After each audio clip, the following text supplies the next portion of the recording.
so I'm making the midpoint rectangular approximation method video here because it looks like the one isn't working on SolomonStick.com. So we've already done, at this point you should have already done right-handed, left-handed, and maybe even trapezoidal. So let's take a look at the different approaches.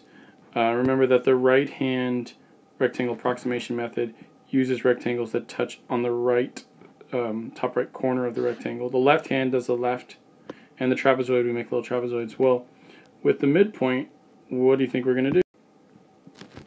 We're going to approach right in the middle. Right, so the middle of the rectangle will touch our function. A little bit of review. Remember, we're just making rectangles, so the delta x is like our base. That's the change in x. And the height of our rectangle is simply the height of the function at that point. So here it'll be that at that midpoint.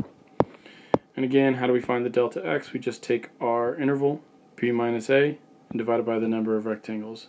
That little n is usually a subscript. For example, we might see like MRAM 8. And so then 8 would be your n value. That's the number of rectangles you're going to do. So let's give it a... Okay. First up, all they're asking us here is to find delta x. Well, that should be pretty easy because remember, we just do b minus a over n. Well, here's your a, here's your b, there's your n. So this should be pretty easy to do. The b value is 4 minus the a value of 0 divided by the n value, which we can see is 2. So this is 4 divided by 2, which is 2. So the delta x in this situation is 2.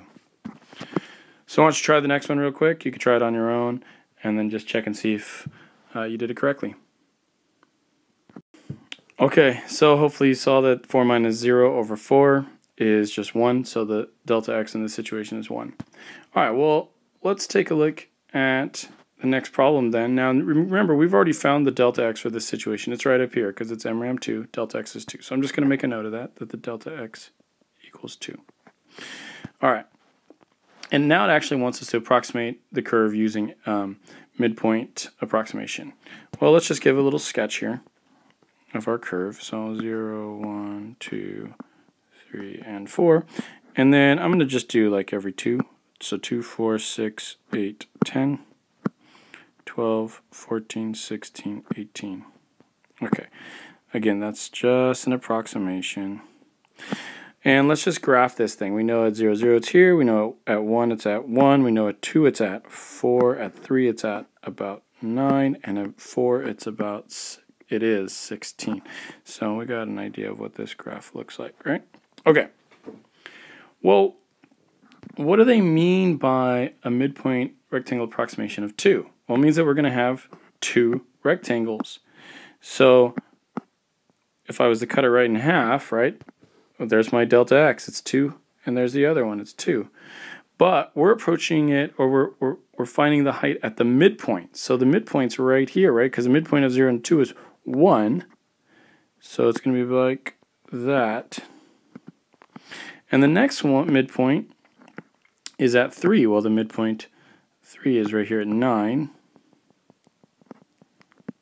So we know that this one is a, I know my drawing's not perfect, but we can see that's a height of 9, and that's a height of 1.